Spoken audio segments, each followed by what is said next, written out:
Hello everyone, welcome back. कैसे हैं आप लोग? आशा करते हैं आप लोग बहुत अच्छे होंगे। डियर स्टूडेंट्स, आज के इस लेक्चर में हम UP polytechnic first semester applied math first का 2017 का मॉडल पेपर सॉल्व कराने वाले हैं। डियर स्टूडेंट्स, आज के इसी लेक्चर में 2017 के मॉडल पेपर का कंप्लीट सॉल्यूशन मैं आपको करके दिखाने वाला हूं।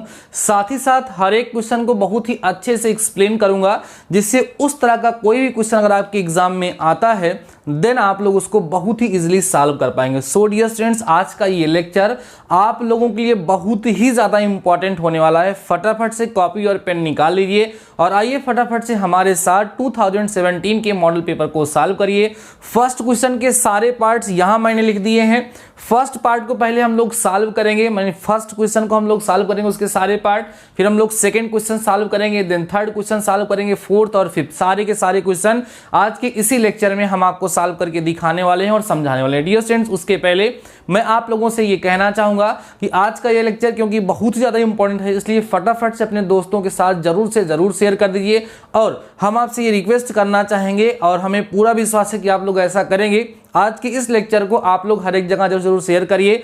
आप इंस्टाग्राम यूज करते हैं, वहां पर, टेलीग्राम पर, व्हाट्सएप पे, फेसबुक पे, हर जगह आज के इस लेक्चर को जरूर शेयर करिए, जिससे ज्यादा से ज्यादा बच्चे 2017 के मॉडल पेपर को अच्छे से सॉल्व कर सकें। मैं इतना ज्यादा फोकस 2017 के मॉडल पेपर पे क्यों कर रहा हूं, क्योंकि हमारा जो ओपिनियन है, मुझे जो लगता है उसके हिसाब से 2 साल 3 साल बाद काफी ज्यादा क्वेश्चंस रिपीट होते हैं। सो 2017 का पेपर आपके लिए बहुत ही ज्यादा बेनिफिशियल होने वाला है। आइए डियर स्टूडेंट्स, लेक्चर को स्टार्ट करते हैं और सॉल्व करते हैं। यहाँ पे डियर स्टूडेंट्स, आपका जो फर्स्ट क्वेश्चन है, आपको पता है डियर स्टूडेंट्स, इसमें कई सारे क्वेश्चन दिए गए होते हैं। 12 क्वेश्चन दिए होंगे, 12 क्वेश्चन दिए होंगे, उसमें से आपको 10 क्वेश्चन करने होते हैं। मैंने सारे क्वेश्चंस को यहाँ लिख दिया है और सारे क्वेश्चन को मैं सॉल्व करके भी दिखाने वाला हूँ। फटाफट से देखिएगा। पहले क्वेश्चन का आ पार्ट है बच्चों, श्रेणी 2 4 6 8 10 10 डॉट डॉट डॉट का आपको 10वां पद ज्ञात करना है। देख रहे हैं? तो अब आप देखिए, इसका जब सॉल्यूशन करेंगे तो आपको जो श्रेणी दी गई हो कौन सी दी गई, खूब ध्यान से समझिएगा और सारे क्वेश्चन को जरूर सॉल्व कर लीजिएगा, क्योंकि बहुत ही ज्यादा इंपॉर्टेंट क्वेश्चन इसमें है। कई सारे बच्चे छोटे छोटे क्वेश्चंस को इग्नोर करते हैं, छोटे छोटे क्वेश्चन ही जाकर के अच्छे मार्क्स आपके बनाते हैं, इसलिए एक भी क्वेश्चन को आप मिस नहीं करेंगे। ठीक है, आप देखेंगे डियर स्टूडेंट, जो श्रेणी दी गई है आपको, ये श्रेणी कौन सी दी गई है, 2 4 6 8 प्लस डॉट डॉट डॉट, ये आपको श्रेणी दी गई है डियर स्टूडेंट्स। अब आप देखेंगे तो यह एक एपी है, इसका प्रथम पद आपको कितना दिया है डियर स्टूडेंट्स, इसका प्रथम पद अर्थात फर्स्ट टर्म जो है वो a = 2 आपको दिख रहा होगा। अगर हम सार्व अंतर की बात करें, अर्थात जिसको हम लोग कॉमन डिफरेंस कहते हैं और d से डिनोट करते हैं, तो d की वैल्यू भी डियर स्टूडेंट्स यहाँ पर आपको कितनी मिलेगी, 2 मिलेगी। हमें कौन सा पद ज्ञात करना है, 10वां पद, n = 10 दिया है। तो 90वें पद का फार्मूला होता है an = a + n - 1 × d, यही तो फार्मूला होता है। अप्लाई कर लीजिए। आपको 10वां पद चाहिए, तो यहाँ पे n की जगह पे कितना रख दोगे, 10। a का मतलब डियर स्टूडेंट्स कितना हो गया, 2 और प्लस n माने 10 - 1 × d की वैल्यू कितनी हो जाएगी, 2 हो जाएगी। तो a10 = आपका होगा 2 + 9 × में 2। तो a10 जब आप यहाँ से निकालेंगे तो 2 प्लस बच्चा लोग कितना, 18। तो a10 की वैल्यू आप निकालोगे डियर स्टूडेंट्स तो आपको कितना मिल जाएगा, 20, अर्थात 10वां पद जो होगा वो क्या होगा, 20 होगा। यह एक ऑप्शनल क्वेश्चन था और इसमें ऑप्शन दिए गए रहते हैं कुछ क्वेश्चंस में, और 1 नंबर के कुछ क्वेश्चन सॉल्व करने के लिए भी आते हैं। आई होप डियर स्टूडेंट्स आप लोगों ने इस क्वेश्चन को समझा होगा। इसमें ऑप्शन दिया है 20, 26 और 16, फिर लिखा है कोई नहीं, तो ऑप्शन नंबर फर्स्ट आपका करेक्ट होगा। 20 आपका क्या होगा डियर स्टूडेंट्स, आंसर आ जाएगा। आपको समझ आ गया होगा, अच्छे से इसको आप लोग नोट करिए। चलिए हम लोग बढ़ते हैं अपने नेक्स्ट क्वेश्चन की तरफ, जो फर्स्ट का सेकंड पार्ट है। डियर स्टूडेंट्स, बहुत ज्यादा इंपॉर्टेंट लेक्चर है और अगर अभी तक आप लोगों ने लेक्चर को लाइक नहीं किया है ना, तो कर दीजिए और अपने दोस्तों के साथ शेयर जरूर कर दीजिए। डियर स्टूडेंट, देखिए आइए बा वाला पार्ट देखते हैं कैसे इसको हम लोग सॉल्व करेंगे। यहाँ बच्चों वेक्टर a की वैल्यू दी गई है, देखिए ध्यान से। वेक्टर a की वैल्यू आपको दी गई dear students 3i cap minus j cap और प्लस में 5k कैप। ठीक है, वेक्टर b की बात करें तो हमें दिया है i कैप माइनस में बच्चों 5j कैप और प्लस में कितना, 3k कैप। अब हमें क्या निकालना है, vector a plus vector b का मान ज्ञात करना है। तो हल कर लीजिए आराम से। Vector a plus vector b equal होगा 3i cap minus j cap plus बच्चों कितना, 5k cap plus i cap minus 5j cap plus 3 के कैप। अब हमने आपको सिखाया है डियर स्टूडेंट्स कि दो वेक्टर्स को अगर आप ऐड करना चाहते हैं तो कैसे ऐड करेंगे, दो वेक्टर्स को आप सब्ट्रैक्ट करना चाहते हैं तो कैसे करेंगे। तो डियर स्टूडेंट्स बहुत ही आसान सा तरीका होता है कि अगर दो वेक्टर्स को आपको ऐड करना है तो i वाले को i के साथ, j वाले को j के साथ और k वाले को k के साथ ऐड कर लिया जाता है। तो कर लीजिए, क्या होगा डियर स्टूडेंट्स, यहाँ से vector a plus b equal to, देखिए 3i cap plus i cap means कितना हो गया 4i cap minus j cap minus 5j cap, तो माइनस 6j कैप हो गया प्लस 5k कैप और प्लस 3k कैप मीन्स कितना हो गया 5 3 8 8k कैप।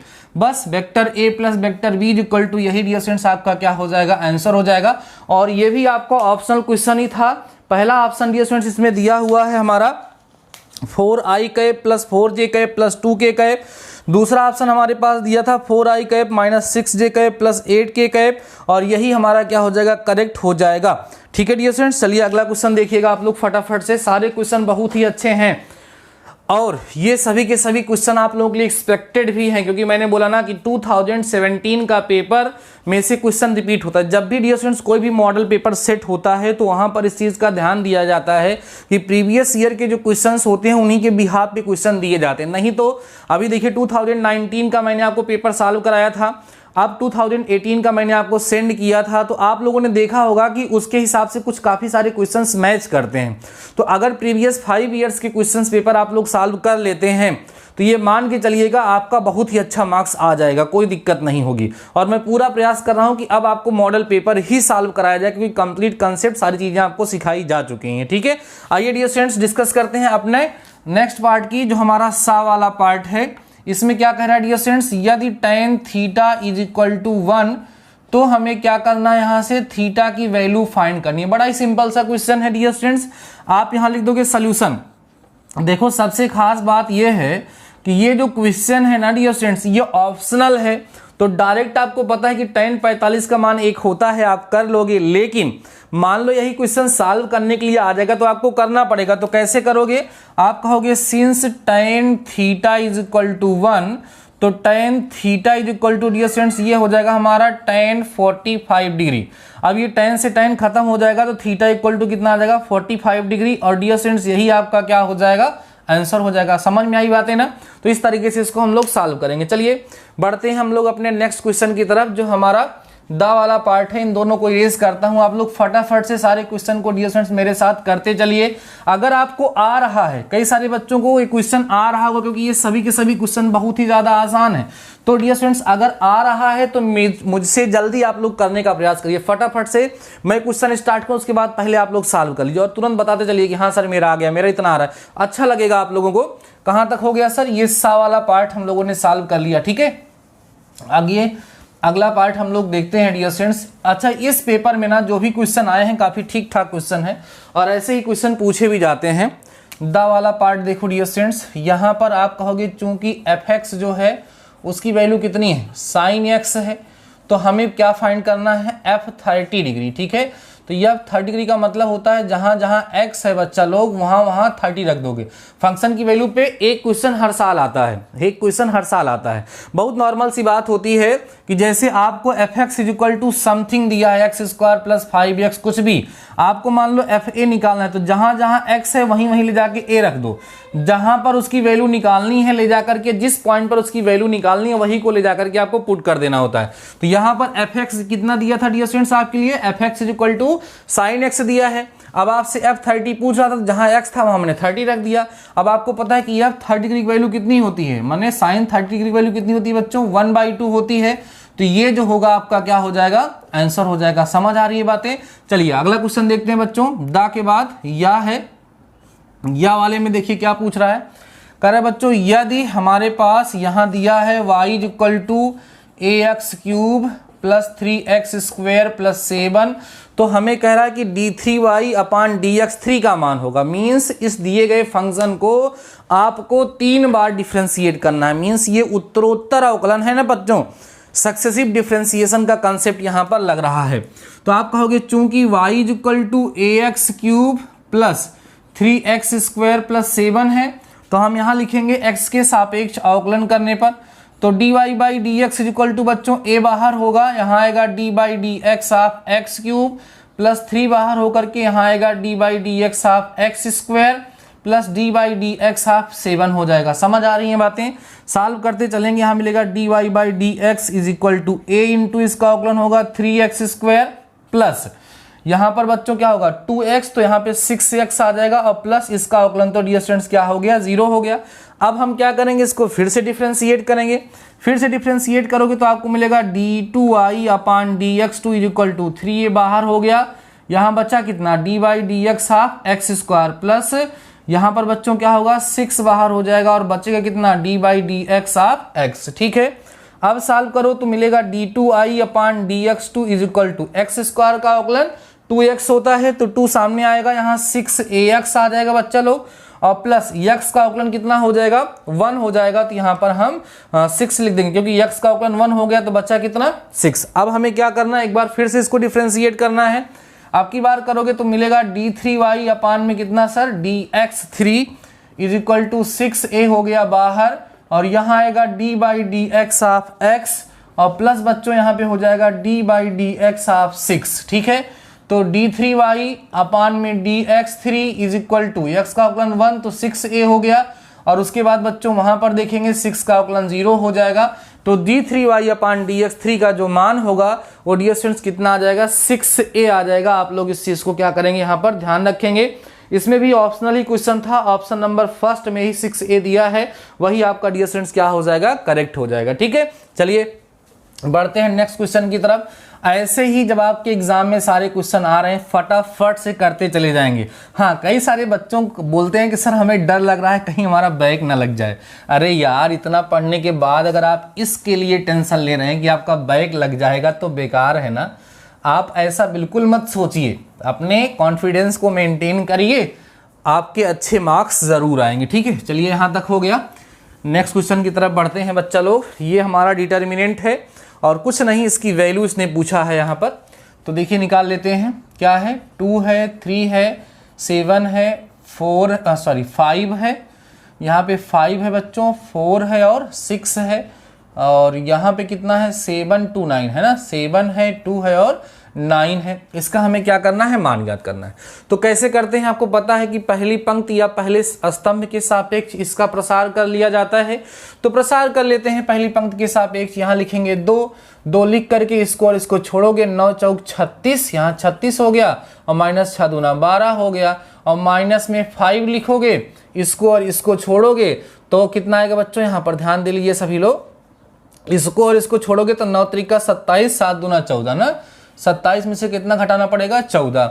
उसके बाद प्लस बच्चों यहाँ पे कितना लिखोगे 7। ठीक है, तो ये और ये छूटेगा तो 6 त्रिका 18 और माइनस 7 चौके 28, बस हो गया। अब इसको सिंप्लीफाई कर लेते हैं तो कितना बचेगा बच्चों, यहाँ पे 2 इंटू यहाँ बचेगा 24 ना, 36 में से 12 घटेगा तभी तो 24 आएगा, माइनस 5 यहाँ 27 में से 14 घटा दो तो कितना बचेगा 13 बचेगा और प्लस यहाँ 7 और गुणे माइनस में बच्चों यहाँ पर 10 बचेगा, है ना।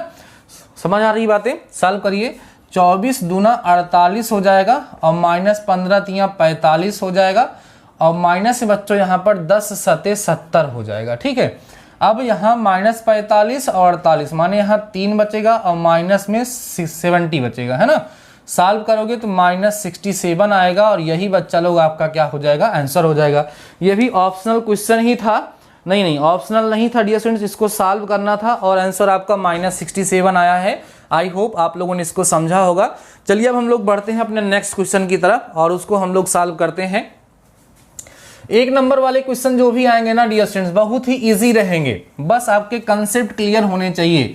अगर आपने कंसेप्ट को अच्छे से सीखा है ना तो 1 नंबर वाले क्वेश्चन को बहुत ही आसानी से आप लोग सॉल्व कर पाएंगे, कोई दिक्कत ही नहीं होगी, हम बोल रहे हैं।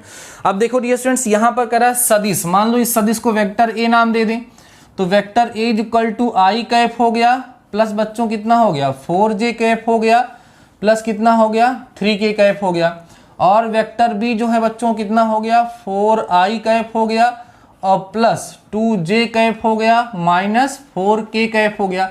इनके बीच का हमें कोण निकालना है। तो रियलिटी ये है बच्चा लोग कि कोण निकालने का जो फार्मूला होता है वो cos theta equal to vector A dot vector B upon में mod of vector A mod of vector B होता है। लेकिन कभी कभी होता क्या है डियर स्टूडेंट्स कि वेक्टर ए डॉट वेक्टर बी निकालने पर 0 आ जाता है। तो वेक्टर ए डॉट वेक्टर बी अगर 0 आ गया तो वहां पर दोनों वेक्टर्स, दोनों सदिश जो हैं वो परस्पर क्या हो जाते हैं, लंबवत हो जाते हैं। क्या हो जाते हैं, लंबवत हो जाते हैं। तो उस सिचुएशन में क्या होता है और हमें निकालना ही नहीं पड़ता, और वही केस यहां पर भी बनेगा। तो फर्स्ट ऑफ ऑल हम क्या करेंगे, यहां पर वेक्टर ए डॉट वेक्टर बी निकालेंगे। तो आई का ए प्लस 4j का ए प्लस 3k का ए इंटू 4i का ए प्लस 2j का ए माइनस 4k का ए। ठीक है, करो मल्टीप्लाई। i वाले का i के साथ 4 आएगा, j वाले का j के साथ 8 आएगा, k वाले का k के साथ 12 आएगा। तो देखो 8 4 12 और माइनस 12, 12 माइनस 12 0 हो गया। तो vector a dot vector b, ध्यान दो, इक्वल टू 0 आ गया। तो आप कहोगे चूंकि vector a dot vector b equal to 0, अर्थात वेक्टर a जो है वो लंब है बच्चों किस पे, वेक्टर b पर। अतः ऐसे लिखेगा, अतः इनके बीच का कोण, इनके बीच का कोण, अगर इनके बीच के कोण की हम बात करेंगे तो कितना आ जाएगा, 90 अंश। क्योंकि लंब का मतलब क्या होता है डियर स्टूडेंट्स, 90 अंश होता है। समझ आई बातें, क्वेश्चन समझ आया आप लोगों को। चलिए इसको भी नोट करिए। नेक्स्ट क्वेश्चन की तरफ हम लोग बढ़ते हैं। सारे क्वेश्चन आप लोग मेरे साथ लगा रहे हैं, कुछ बच्चे हमसे तेज लगा रहे हैं, बहुत अच्छा लग रहा है। ऐसे ही फटाफट से कॉपी और पेन लेकर के स्पीड मेंटेन करिए। हमें ज़्यादा से ज़्यादा 2 घंटे में इस पेपर को कंप्लीट करना है, और आप लोगों का साथ है तो हम लोग कर भी लेंगे, कोई समस्या नहीं होगी। यहाँ तक बच्चा लोग हम लोगों का सॉल्व हो गया। ठीक है, फर्स्ट पार्ट हम लोग करने ही वाले हैं। हमारे पास अगर हम वा वाले की बात करें बच्चों, इसका सल्यूशन करें तो देखिए सल्यूशन कैसे हम लोग करेंगे। ठीक है, यहाँ पर आपको एक कॉम्प्लेक्स नंबर दिया है 1 प्लस आयोटा। ठीक है, और हमें क्या करना है बच्चों, इसका ध्रुवीय रूप बताना है। तो तरीका क्या होता है, कहते हैं माना इसका ध्रुवीय रूप, ध्यान देना, माना इसका ध्रुवीय रूप बराबर r cos थीटा प्लस आई r sin थीटा। कुछ लोग ऐसे भी मान लेते हैं। ठीक है, तो 2 तरीका होता है, एक तो तुलना करके निकाला जाता है बच्चों, और एक होता है कि कोणांक और मापांक निकाल लिया जाता है। तो मैं तो कोणांक और मापांक निकालता हूँ, वो वैल्यू ला करके यहाँ पे रख देता हूँ। कहता हूँ अतः r बराबर होगा √1 का स्क्वायर प्लस 1 का स्क्वायर। कैसे होगा सर, x 1 है और y भी 1 है, तो r इक्वल टू बच्चों निकालोगे तो √2 मिल जाएगा। चलो इतना काम तो हो गया। अब tan थीटा निकालने का फार्मूला होता है बच्चों y बाई x, है ना। तो tan theta equal to y की वैल्यू कितनी है, y की वैल्यू कितनी है सर, 1 है, x की वैल्यू कितनी है, 1 है। तो tan थीटा इक्वल टू 1 आ गया, तो थीटा बराबर आ जाएगा बच्चों π/4, जिसको आप कहते हो 45 अंश। तो थीटा भी आ गया, r भी आ गया, तो यहाँ लिख देंगे अतः ध्रुवीय रूप। ध्यान दो, अतः ध्रुवीय रूप, r का मान कितना होगा, √2 और cos π/4 प्लस i sin π/4। समझ आ रहा है, यही इसका ध्रुवीय रूप हो जाएगा। बहुत ही आसान सा तरीका है। अच्छा डियर स्टूडेंट्स, एक चीज़ और ध्यान रखिए। सपोज कर लीजिए कि आपको अपने आंसर की जांच करनी है। इस वाले क्वेश्चन में आपने किसी भी दिए गए कॉम्प्लेक्स नंबर को उसके पोलर फॉर्म अर्थात ध्रुवीय रूप में कन्वर्ट किया, और लास्ट में आप ये चेक करना चाहते हैं कि हमारा जो सॉल्यूशन है वो करेक्ट है या नहीं है।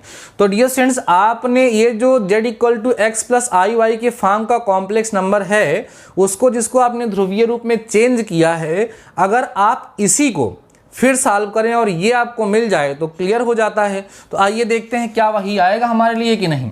√2 और यहाँ आएगा बेटा cos π/4 प्लस i sin π/4। समझते चलना, √2 π/4 का मतलब 1/√2, cos 45 का मान एक बेटे √2 होता है, प्लस इसका मान भी बच्चों कितना होगा 1/√2। √2 जाएगा अंदर काटेगा तो 1 प्लस आयोटा ही हमको मिल जाएगा।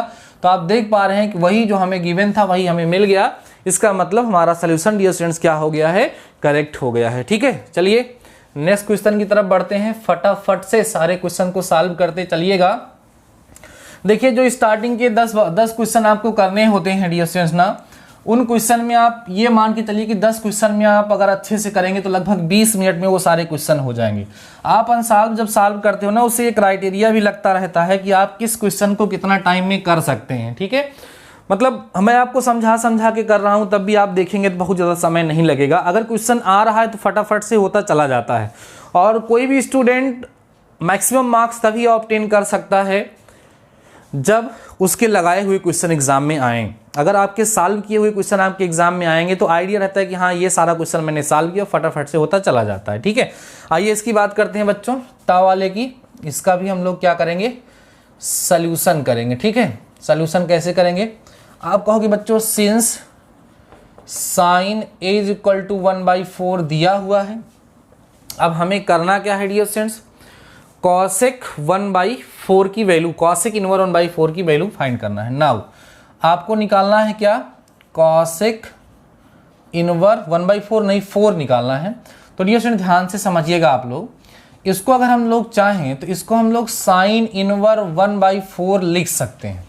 क्यों सर, क्योंकि रेसिप्रोकल रिलेशन में आपको पढ़ाया गया है कि जो कॉसेक इनवर्स x होता है वो बच्चों साइन इनवर्स 1/x के क्या होता है, इक्वल होता है।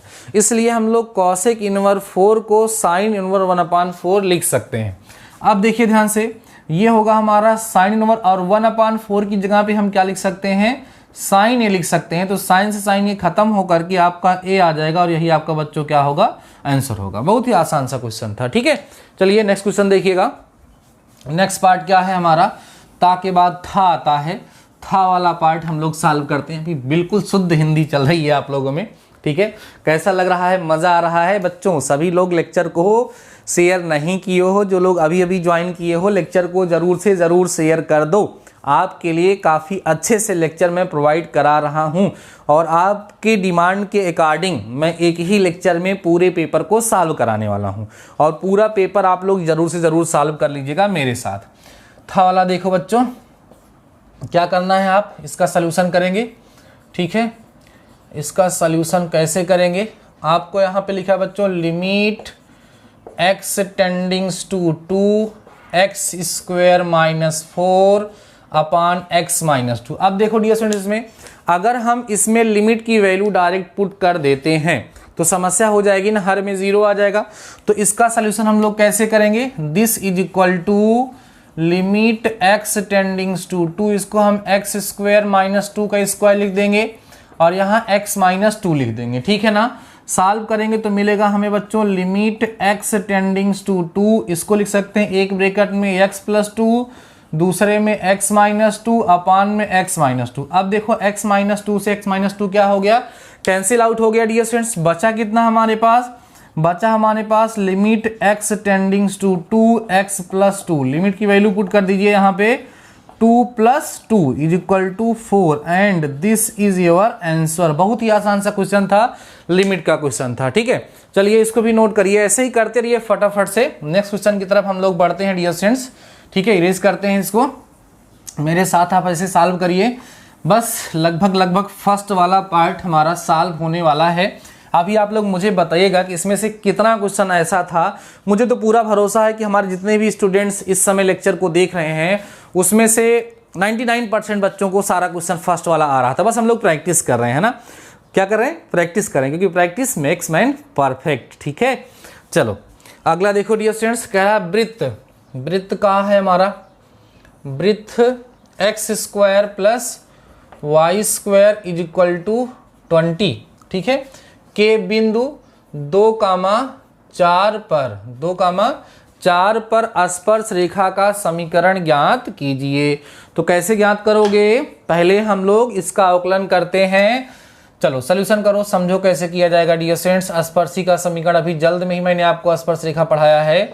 तो y² = 20 - x² हो गया। अवकलन करेंगे इसका बच्चों, 2i आएगा, और क्या आएगा dy/dx, इसका अवकलन 0 होगा, और माइनस में 2x आएगा। थोड़ा सा एक लाइन कर लेते हैं, -d/dx आप कितना हो गया, x² हो गया। समझ आ रही है बातें, यहाँ यार 2i dy/dx = माइनस का 2x, अगेन dy/dx = -2x अपान में 2i। ये 2 से 2 क्या हो गया, कैंसिल आउट हो गया। यहाँ पे बच्चा बच्चों लोग आपके पास dy/dx = -x अपान y। अब हमें पॉइंट तो दिया हुआ है, उस पॉइंट पर वैल्यू निकालेंगे। कैसे लिखेंगे, dy/dx ऑन 2,4, 2 और 4 पर, ठीक है। तो यहाँ हो जाएगा -2/4। फाइनली आपको मिल जाएगा dy/dx and 2,4 is equal to 1 ये वैल्यू आ गई। अब देखो स्पर्शी के समीकरण को ज्ञात करने का सूत्र क्या होता है। देखो बच्चों, स्पर्शी का समीकरण जब हम निकालेंगे तो क्या आएगा, y - y1 is equal to dy/dx किस पॉइंट पे निकालते थे, 2,4 पर, x - x1 वैल्यू पुट कर देंगे। y - y1 मतलब कितना है डियर स्टूडेंट्स, 4 है ना, माइनस में 4, इसकी वैल्यू -1/2 आई, x - x1 माने 2 हो जाएगा। सॉल्व कर डालिएगा, इसको इधर भेजेंगे बच्चों हम लोग, कितना हो जाएगा 2i माइनस में 8 होगा इज इक्वल टू, ठीक है। इधर भेजोगे तो कितना आएगा -x आएगा और प्लस में बच्चों कितना आएगा 2 आएगा। इधर भेज लीजिएगा x + 2i, ठीक है, और उधर भेज देते हैं इक्वल टू 10 और यही हो जाएगा बच्चा लोग आपका यहाँ पर इस वृत्त की स्पर्शी का समीकरण, ठीक है। इस वृत्त की स्पर्शी का समीकरण बच्चा लोग यही आप लोगों को यहाँ से मिल जाएगा। समझ में आ रही है, x + 2i = 10, ठीक है। चलिए फर्स्ट का हम लोग देखते हैं लास्ट पार्ट, क्योंकि फर्स्ट के बाकी सारे पार्ट्स हम लोगों ने कर लिए। फर्स्ट का लास्ट पार्ट जो है डियर स्टूडेंट्स वो डिफरेंशिएशन का है। आसान सा क्वेश्चन है, आइए इसको भी हम लोग फटाफट से सॉल्व करते हैं। सभी के सभी क्वेश्चंस को खूब अच्छे से एक नोट्स में 2017 का मॉडल पेपर सॉल्व हो रहा है। सॉल्यूशन के बाद मैं ये मॉडल पेपर का PDF बना करके भी आप लोगों के पास भेज दूंगा। आप लोग सभी क्वेश्चंस को एक बार देख लीजिएगा और अच्छे से उसको तैयार कर लीजिएगा। लास्ट क्वेश्चन देखते हैं डियर स्टूडेंट्स क्या है। हमें करा x + tan x ना का हमें डिफरेंशिएशन करना है, ठीक है। तो सॉल्यूशन करेंगे तो मान लेंगे पहले ऐसे हम लोग, माना y = x tan x, हमें क्या करना बच्चा लोग, इसका डिफरेंशिएशन करना है। तो क्या लिखेंगे, x के सापेक्ष, क्या लिखेंगे, x के सापेक्ष क्या करने पर, अवकलन करने पर, ठीक है, अवकलन करने पर, differentiating with respect to x, क्या मिलेगा हमें, dy/dx is equal to d/dx of x tan x। तो dy/dx इक्वल हो जाएगा प्रथम फलन माने x और dy/dx आप दूसरे का अवकलन धन दूसरा फलन और dy/dx आप बच्चों प्रथम का अवकलन। समझ आ रहा है। तो हमें यहाँ से क्या मिलेगा, dy/dx is equal to tan x अवकलन sec² x, तो हो गया x sec² x प्लस कितना हो जाएगा, tan x हो जाएगा। और यही बच्चा लोग आपका क्या हो जाएगा, आंसर हो जाएगा। तो इस तरीके से फर्स्ट के जितने भी पार्ट थे सभी पार्ट को हमने आपको सॉल्व करा दिया। आई होप आपको सारे के सारे पार्ट समझ में आ गए होंगे।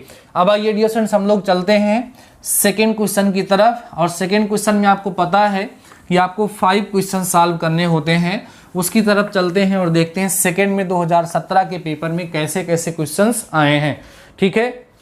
आइए डियर स्टूडेंट्स सेकेंड क्वेश्चन तो हमने यहाँ पे नहीं नोट कर रखा है, आइए स्टार्ट करते हैं। सबसे पहला क्वेश्चन इसमें आया है, ठीक है, क्वेश्चन नंबर सेकेंड, प्रश्न 2 शुरू हो रहा है। अब फटाफट से प्रश्न 2 का यहाँ पर आ वाला पार्ट हम लोग देखें तो क्या है, ठीक है।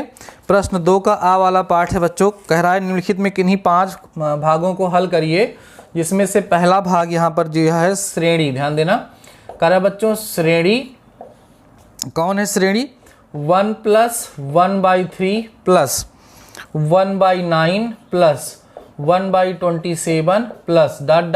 इनफाइनाइट, ठीक है, का योगफल ज्ञात कीजिए, का योगफल ज्ञात कीजिए। तो बच्चों आप देखेंगे तो यह एक अनंत गुणोत्तर श्रेणी है। कौन सी श्रेणी है, अनंत गुणोत्तर श्रेणी है। तो यहाँ पर अनंत गुणोत्तर श्रेणी के अनंत पदों का योगफल हमें लगाना होगा।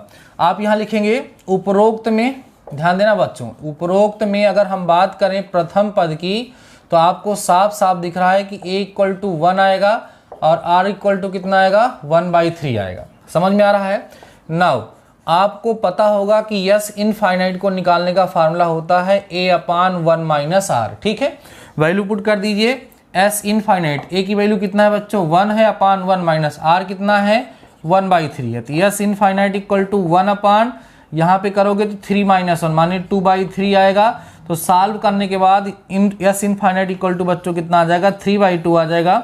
यही आपका क्या हो जाएगा, आंसर हो जाएगा। और फटाफट से 2 नंबर आपका हो जाएगा, क्योंकि इसमें से प्रत्येक खंड जो होते हैं वो कितने मार्क्स के होते हैं, 2 मार्क्स के होते हैं। ठीक है, नोट करिए। चलिए अब हम लोग देखें इसका बी वाला पार्ट, इसका बा वाला पार्ट हम लोग देखते हैं डियर स्टूडेंट्स। बा वाले पार्ट का क्वेश्चन भी देखते हैं। सारे क्वेश्चन को आप लोग कर रहे होंगे, अभी आप लास्ट में मूल्यांकन भी अपना करिएगा। डियर स्टूडेंट्स कह रहा श्रेणी, बा वाला पार्ट है ये। ठीक है, कह रहे हैं श्रेणी, कौन सी श्रेणी है, श्रेणी है बच्चों 3 + 6 है ना, +12। ठीक है, ठीक है, और प्लस डॉट डॉट डॉट का 10वां पद ज्ञात करो, 10वां पद ज्ञात करो। ठीक है, ऐसा है हमारा ये क्वेश्चन। अब देखो डियर स्टूडेंट्स, इसका 10वां पद हमें ज्ञात करना, तो सबसे पहले तो आपको देखना पड़ेगा कि क्या है। जीपी है 3 दूना 6, 6 दूना 12। देखो जीपी हो रही है, तो इसका प्रथम पद आप लिखोगे कितना, 3 है। आर का मान निकालोगे 6/3 माने 2 आएगा। यन का मान कितना होगा, 10। अब जीपी के यनवा पद निकालने का फार्मूला होता है टीएन बराबर AR की पावर n-1। तो T10 निकालना है, A की वैल्यू 3 हो जाएगी, R की वैल्यू 2 हो जाएगी, और 2 की पावर 10-1 हो जाएगा। तो T10 इक्वल टू 3 × 2⁹ हो जाएगा। मल्टीप्लाई कर लेंगे, आपको आपका आंसर बच्चों क्या होगा, मिल जाएगा। ठीक है, चलिए अगला क्वेश्चन हम लोग देखते हैं। इसका बा वाला पार्ट तो हो गया, अब बा के बाद इसका सा वाला पार्ट क्या है डियर स्टूडेंट्स, उसको भी देखते हैं। फटाफट से इसको मल्टीप्लाई करके बताइए तो कितना आ रहा है आप लोगों का आंसर। अब कौन सा देखेंगे बच्चों हम लोग कौन सा, सा वाला पार्ट। ठीक है, सेकेंड क्वेश्चन जो है आपका, इसमें आपको 5 पार्ट करने होते हैं, फिर भी हम लोग सारे पार्ट को जरूर से जरूर सॉल्व करेंगे। आई होप आप लोग एक्साइटमेंट के साथ हमारे साथ क्वेश्चन को सॉल्व कर रहे होंगे। तो डियर स्टूडेंट्स, हमने अभी तक 2 क्वेश्चन किया फर्स्ट का, और दोनों जो है काफ़ी आसान थे। अब देखिए इसका जो थर्ड पार्ट है, माने बा वाला है, प्रश्न 2 का बा वाला। देखिएगा बा वाला बहुत ही आसान क्वेश्चन ये भी है। कह रहा है कि यदि, ध्यान देना डियर स्टूडेंट्स, कह रहा है यदि वेक्टर ए की वैल्यू हमें दी है, ठीक है, 2i कैप, माइनस में j कैप, और प्लस में बच्चों लिखा हुआ है k कैप, और वेक्टर बी की वैल्यू दी गई है i cap plus j cap minus 3k cap. तो हमसे कह रहा है कि vector a cross vector b की वैल्यू फाइंड कीजिए। आसान सा क्वेश्चन है, बहुत ही आसानी से सॉल्व होगा। देखिए कैसे dear students, vector a cross vector b कैसे निकाला जाता है, जब आप लोग इसका सॉल्यूशन करेंगे तो कैसे करेंगे। देखिए सॉल्व करने का तरीका भी क्वेश्चन को समझते चलिए। आप यहाँ बच्चों बोलोगे, चूंकि वेक्टर ए जो है हमारा वो कितना है, 2i cap minus j cap plus k cap, और वेक्टर बी जो है हमारा वो i कैप है प्लस j कैप है, और माइनस में बच्चा लोग कितना है, 3k कैप है। हमें फाइंड क्या करना है, vector a cross vector b. तरीका क्या होगा, डिटर्मिनेंट में यहाँ हम लोग लिखते हैं i, यहाँ j, और यहाँ बच्चों क्या लिखते हैं k। ठीक है, एक लाइन से इसके गुणांक लिख लेते हैं 2 - 1 और 1, फिर इसके गुणांक लिखते हैं 1 1 और -3, और जैसे आप सारणी को हल करते हो वैसे इसका प्रसार कर लेते हो। तो आपको मिलेगा यहाँ से vector a cross vector b equal to i cap लिख करके इसको और इसको छोड़ोगे तो आएगा कितना, +3 और माइनस में 1 हो जाएगा, और माइनस में बच्चों यहाँ j कैप लिखा जाएगा, तो ये और ये छूटेगा तो -6 आएगा और माइनस में 1 आ जाएगा। प्लस में बच्चों यहाँ पर k कैप लिखा जाएगा, k कैप आप लगाते चलिएगा, और ये छूट जाएगा 2 हो जाएगा। ठीक है, और प्लस में बच्चों 1 हो जाएगा। समझ आ रही है बातें। अब देखो vector a cross vector b जब निकालेंगे तो 3 में से 1 गया, 2 आएगा, तो आएगा 2i कैप माइनस -6 - 1 -7 हो जाएगा, तो माइनस माइनस प्लस हो जाएगा, 7j कैप आएगा, और प्लस में बच्चों कितना आ जाएगा, 3k कैप आएगा। बस एकदम चुटकियों में क्वेश्चन सॉल्व हो गया, और यही फटाफट से डियर स्टूडेंट्स आपका क्या आ गया है, आंसर आ गया है। ठीक है, चलिए हम लोग बढ़ते हैं अपने नेक्स्ट क्वेश्चन की तरफ। जो हमारा इसका नेक्स्ट क्वेश्चन है उसमें बच्चों हमें मापांक ज्ञात करना है। ठीक है, सारे क्वेश्चन को सॉल्व करते चलें और नोट करते चलें। ठीक है, अगर आपको आनंद आ रहा है और अभी तक आप लोगों ने लेक्चर को शेयर नहीं किया है तो फिर भाई आप लोग मेरे साथ धोखा कर रहे हो, और मेरे बच्चे मेरे साथ धोखा करें ऐसा शायद पॉसिबल तो नहीं है, बट नहीं, अगर कर रहे हो तो ठीक से आप लोग ध्यान दे लो। अब प्रश्न 2 का सा वाला पार्ट देखो बेटा। प्रश्न 2 का कौन सा पार्ट? सा वाला पार्ट। ठीक है, इसमें कह रहा है बच्चों कि 2 + 3i का होल स्क्वायर, ठीक है, का मापांक, ठीक है, मापांक ज्ञात कीजिए। क्या करना है बच्चों? हमको इसका मापांक ज्ञात करना है। ठीक है, तो मापांक निकालने के लिए देखो, जब हम किसी भी कॉम्प्लेक्स नंबर का मापांक ज्ञात करना चाहते हैं तो उसके मापांक को ज्ञात करने के लिए सबसे पहले हमें उसे किस रूप में बदलना होता है? z = x + i y के फॉर्म में, क्योंकि मॉड ऑफ z को निकालने का फार्मूला होता है √x² + y²। तो अभी हमारा जो कॉम्प्लेक्स नंबर है डियर स्टूडेंट्स वो z means x + i y के फॉर्म का नहीं है। तो अभी हमें क्या करना होगा? इसे सिंप्लीफाई करके z x + i y के फॉर्म में लाना होगा। जब ये इस फॉर्म में आ जाएगा तब हम लोग क्या करेंगे? आराम से इसका मापांक ज्ञात कर लेंगे, ये वाला फार्मूला लगा करके। तो आइए देखिए सोल्यूशन कैसे करोगे आप लोग, स्टेप बाय स्टेप। देखिए आप एकेडमिक पढ़ाई इस समय कर रहे हैं, ठीक है, तो आपको स्टेप पर ध्यान रखना है। सोल्यूशन में आप यहाँ लिखेंगे बच्चों दी गई समित संख्या, या दिया गया, दी गई लिखो ज़्यादा अच्छा लगेगा। क्या लिखेंगे? दी गई सम्मिश्र संख्या। ठीक है, दी गई सम्मिश्र संख्या। जिस समित संख्या की बात कर रहे हैं, जो कॉम्प्लेक्स नंबर हमें दिया हुआ है वो कितना दिया है बच्चों? संख्या z हमें दिया है 2 + 3i का होल स्क्वायर। हमें क्या करना चाहिए? यहाँ a + b का होल स्क्वायर लगा के इसको एक्सपेंड करना चाहिए। कितना आएगा? 2 का स्क्वायर प्लस 3i का होल स्क्वायर प्लस 2 × 2 × में कितना? 3i आ जाएगा। तो z = 2 का स्क्वायर 4 प्लस देखो यहाँ आएगा 9 और इंटू में बच्चा लोग कितना? 9 मीन्स i² और प्लस 2 दूना 4 3 12, ठीक है, 12i आ जाएगा।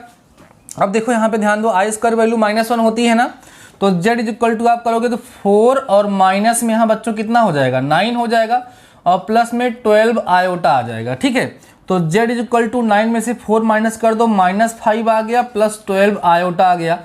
अब ये हमारा जो कॉम्प्लेक्स नंबर था, जो हमारी समित संख्या दी गई थी, वो z x + i y के फॉर्म में चेंज हो चुकी है। अब हमें क्या करना है? इसका मापांक निकालना है। मापांक अर्थात हमें मॉड ऑफ z निकालना है। कैसे निकलेगा? √/-5 का स्क्वायर और प्लस 12 का स्क्वायर।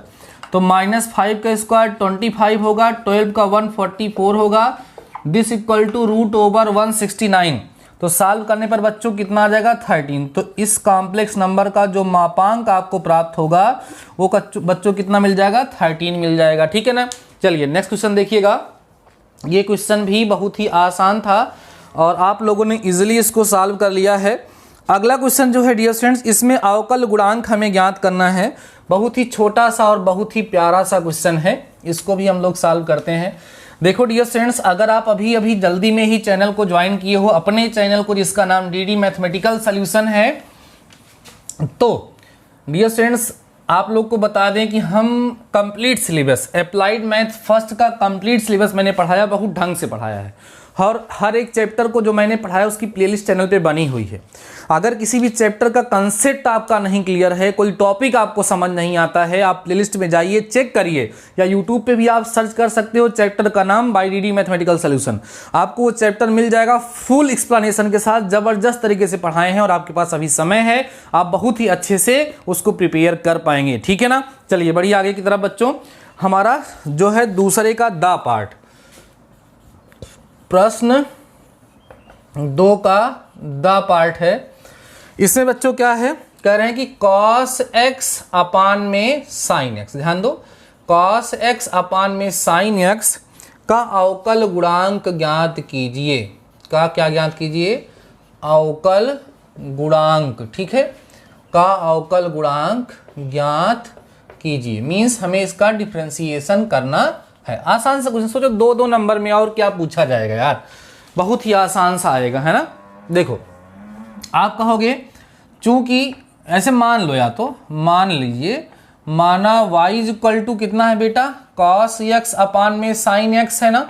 तो डियर स्टूडेंट्स, आप जो है यहाँ पर चाहो तो डिवीजन का फार्मूला लगा सकते हो, या इतनी लंबी प्रोसेस करने से क्या फायदा। आपको पता है cos theta upon sine theta cot theta होता है, तो कॉट एक्स हो जाएगा।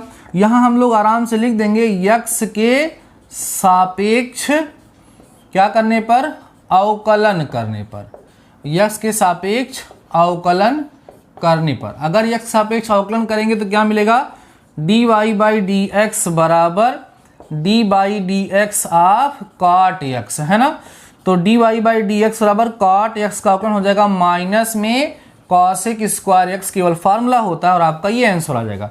ठीक है, प्रथम सिद्धांत से तो इसने बोला नहीं था, तो बहुत ही आसानी से ये क्वेश्चन सॉल्व हो गया। फटाफट से नोट करिए। नेक्स्ट क्वेश्चन की तरफ हम लोग बढ़ते हैं। सेकंड का जो हमारा नेक्स्ट पार्ट है, सेकंड में 5 पार्ट करने होते हैं, 6-7 क्वेश्चंस आपको वहां पे मिलते हैं और बहुत ही आसान क्वेश्चन होते हैं फर्स्ट और सेकंड वाले। बाकी सब आसान ही है, अगर आप पढ़े हो तो सब आसान है, अगर नहीं पढ़े हो तो सब टफ है। ठीक है, अगला देखिए डियर स्टूडेंट, दा के बाद या आएगा और ये क्वेश्चन थोड़ा सा ठीक ठाक है, थोड़ा सा, ज़्यादा नहीं कह सकता हूँ, बस थोड़ा सा। क्या है, त्रिभुज ABC में सिद्ध कीजिए, ध्यान दीजिए, ABC में सिद्ध कीजिए। ठीक है, क्या सिद्ध कीजिए सर, देखिएगा, सिद्ध करना है कि 2 इंटू में BC cos A plus CA cos B plus AB cos C, ठीक है, इक्वल होगा A square plus B square plus C square की। बहुत ही अच्छा क्वेश्चन है, बस फार्मूला अगर लर्न है तो आसानी से ये क्वेश्चन सॉल्व हो जाता है। ठीक है, चलिए करते हैं, आराम से करते हैं।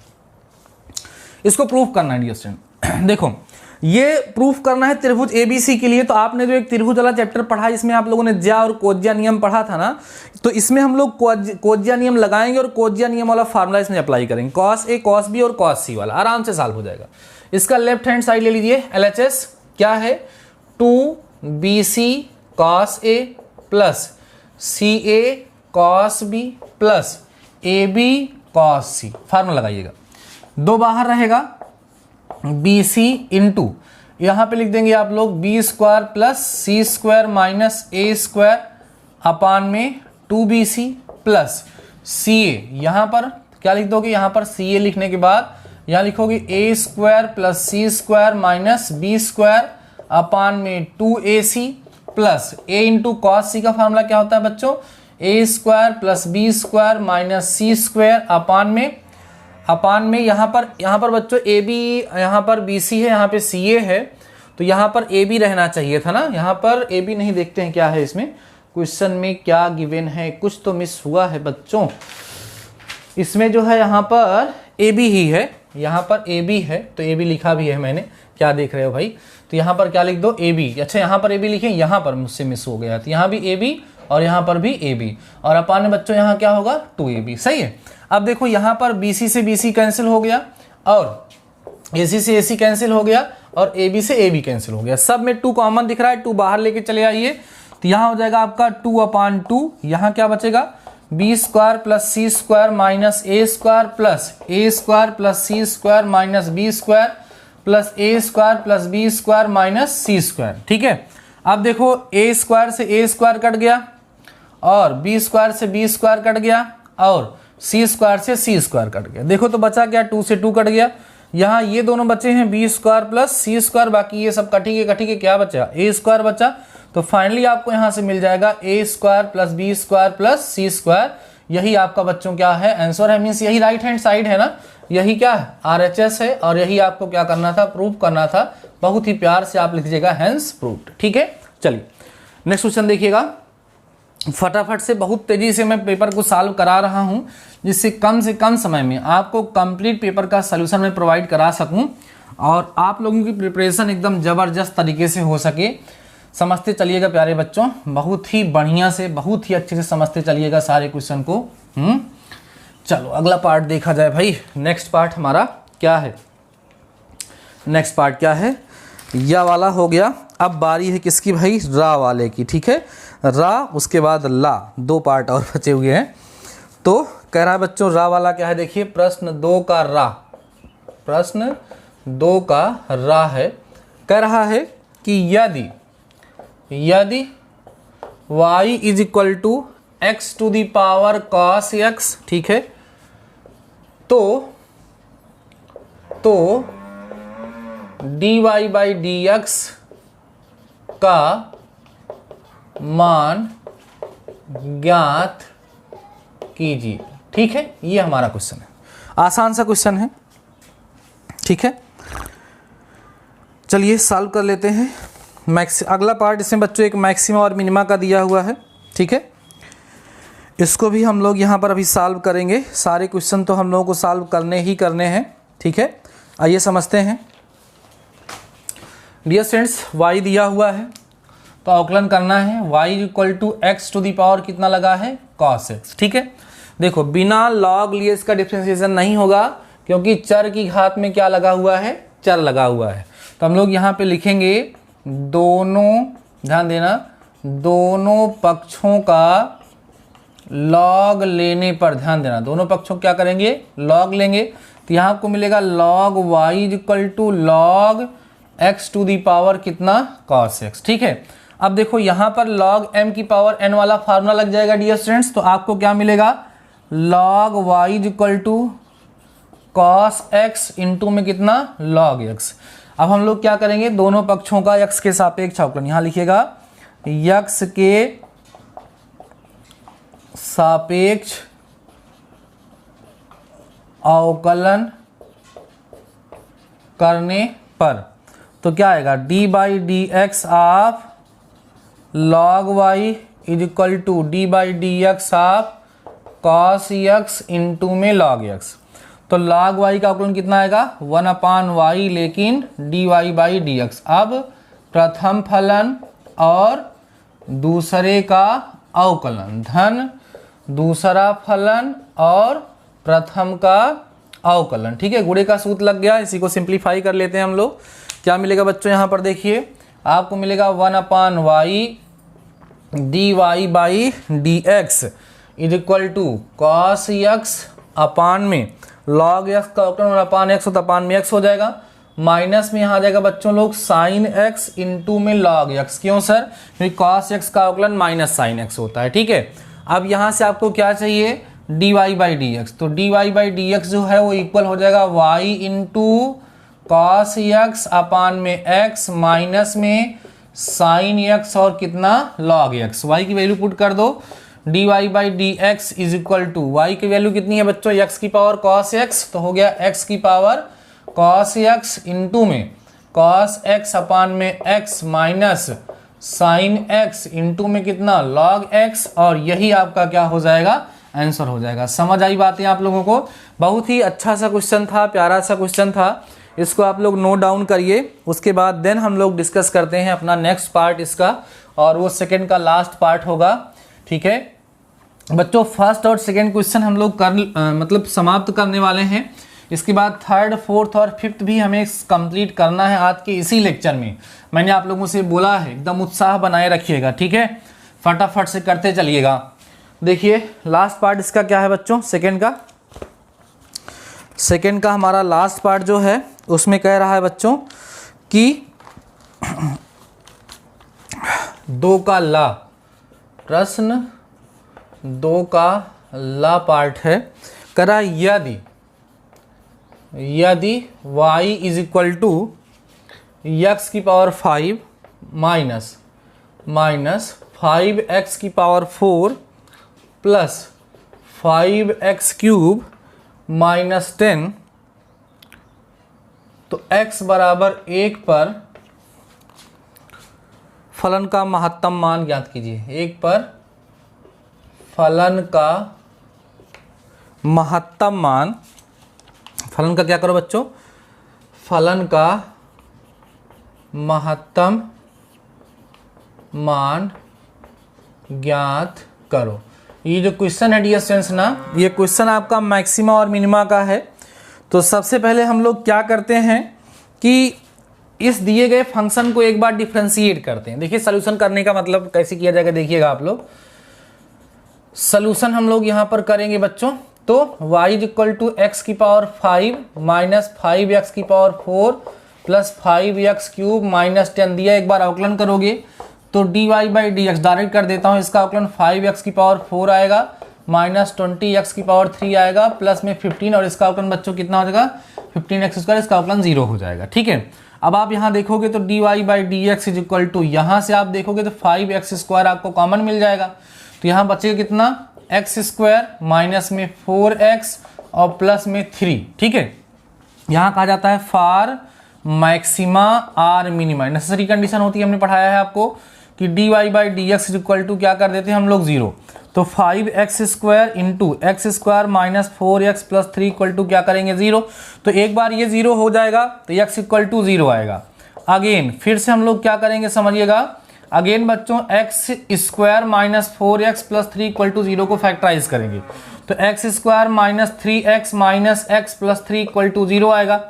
x कॉमन ले लो, x माइनस 3 आएगा, माइनस 1 कॉमन ले लो, x माइनस 3 इक्वल टू 0 आएगा।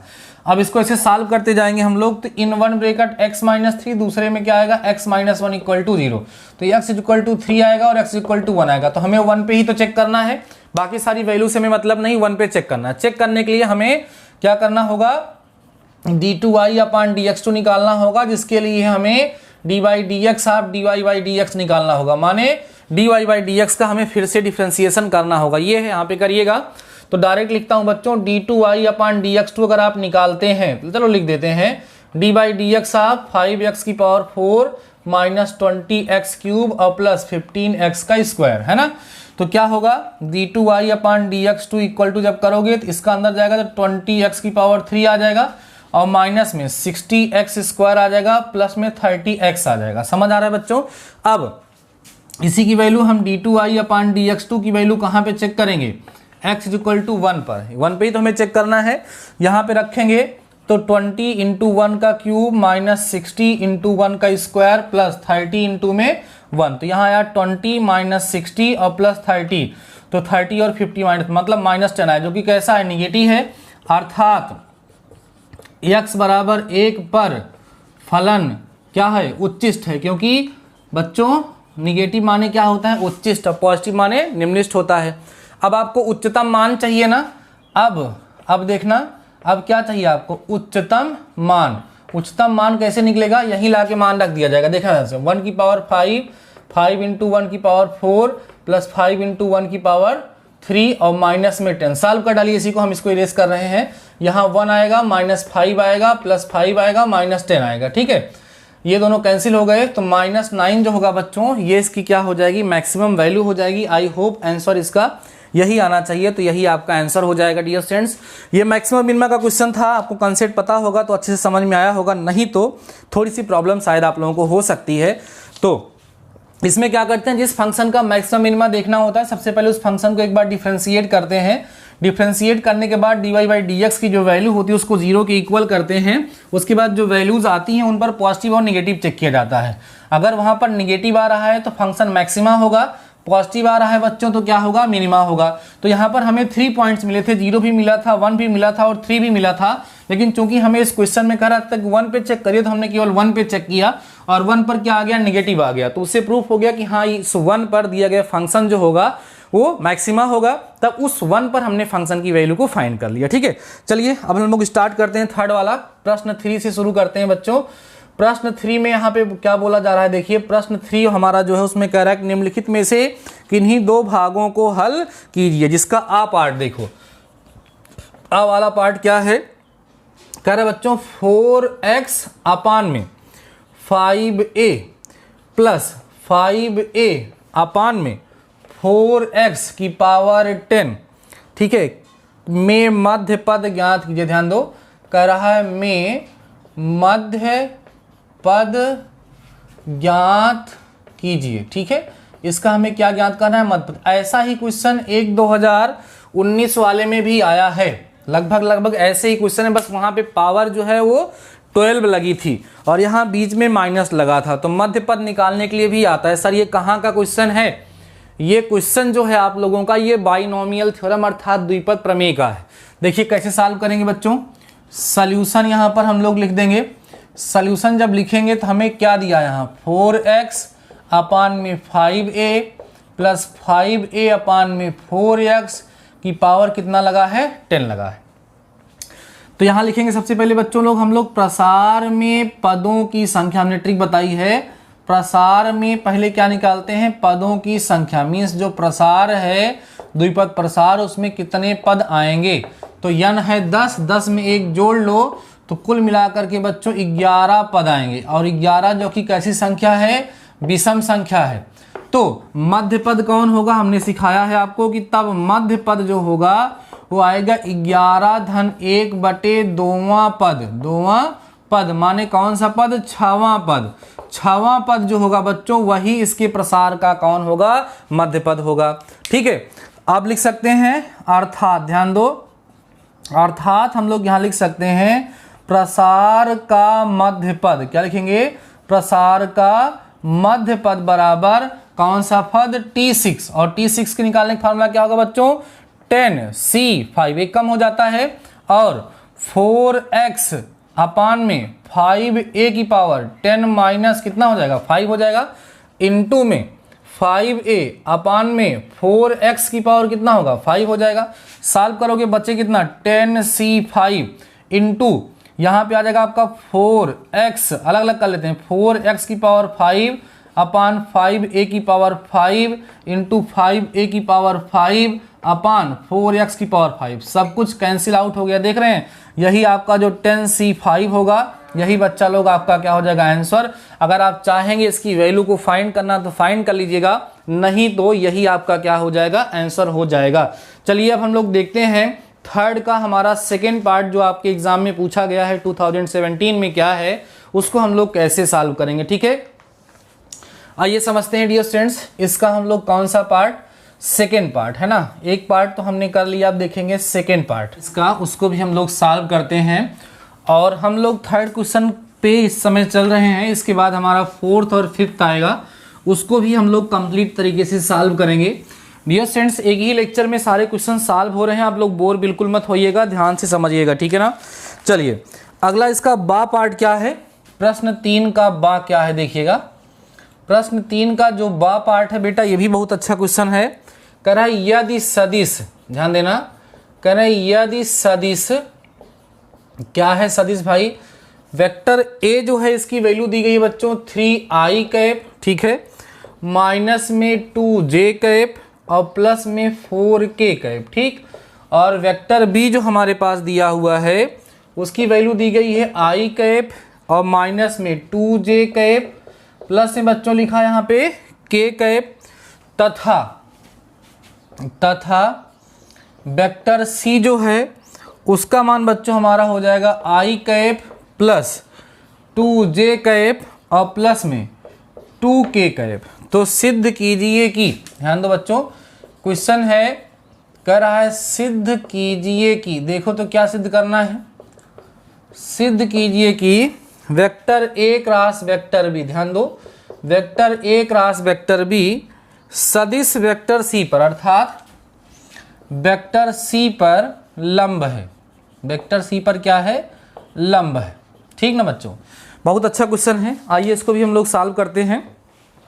यहाँ पर 3 वेक्टर्स दिए गए हैं और 2 का क्रॉस प्रोडक्ट तीसरे पर लंब होगा, ऐसा हमें प्रूफ करना है। तो जो जिस पे लंब होगा सबसे पहले बच्चों हमें उसका क्या करना पड़ेगा, क्रॉस प्रोडक्ट तो निकालना ही पड़ेगा। हमें दिखाना है कि vector a cross vector b जो होगा वेक्टर सी पर लंब होगा। तो इसका सल्यूशन स्टार्ट करते हैं, इसको हल करते हैं और देखते हैं हमें पहले क्या पता है। वेक्टर ए बच्चा हम लोगों को दिया है 3i cap minus 2j cap और प्लस में बच्चों लिखा है 4k कैप, है ना। वेक्टर बी हमारे पास है i cap minus 2j cap और प्लस कितना, k कैप। वेक्टर सी जो है बच्चों हमारे पास वो कितना है, i कैप है प्लस 2j कैप है और प्लस कितना है, 2k कैप है। सबसे पहला काम हमें करना क्या है कि vector a cross vector b निकालना होगा, ठीक है। क्या करेंगे बच्चों, हम लोग first of all vector a cross vector b निकालेंगे। कैसे निकालेंगे, यहाँ लिखेंगे i कैप, j कैप और k कैप। इसको लिख डालो 3 माइनस 2 और 4, इसको लिख डालो 1 माइनस 2 और 1। अब आप क्या करोगे बच्चों, इसकी वैल्यू को फाइंड करोगे। तो vector a cross vector b जब निकालोगे तो यहाँ लिखोगे i कैप, ये और ये छूटेगा -2 और प्लस में हो गया 8, ठीक है। और फिर यहाँ लिखेंगे बच्चों माइनस जे कैप, तो ये और ये छूटेगा तो 3 माइनस में आएगा 4, प्लस लिखेंगे हम लोग के कैप, तो ये और ये छूटेगा तो -6 और प्लस में 2 हो जाएगा। समझ आ रही है स्टूडेंट बातें?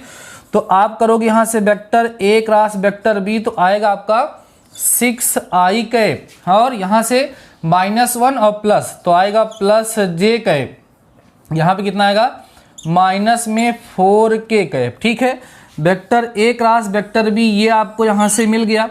अब हमें दिखाना है कि vector A cross vector B vector C पर क्या है, लंब है। तो अब हम लोग क्या करेंगे बच्चों, देखो ध्यान से, अब हम निकालेंगे vector A cross vector B dot vector C।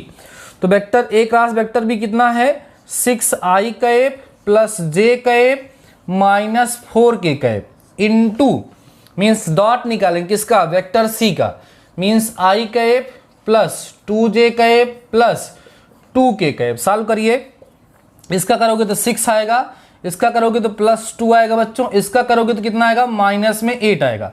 देखो 6 to 8 माइनस 8 इक्वल टू 0। तो डॉट प्रोडक्ट 0 होने का मतलब क्या होता है, वो वेक्टर्स जो हैं, वो सदिश जो है परस्पर क्या है, लंबवत हैं। आप यहाँ कह दो कि बच्चों चूंकि, देखो चूंकि vector A cross vector B dot vector C equal to 0, अर्थात यह आता है vector A cross vector B जो है वो वेक्टर C पर क्या होगा, लंब होगा, या कह सकते हैं लंब है।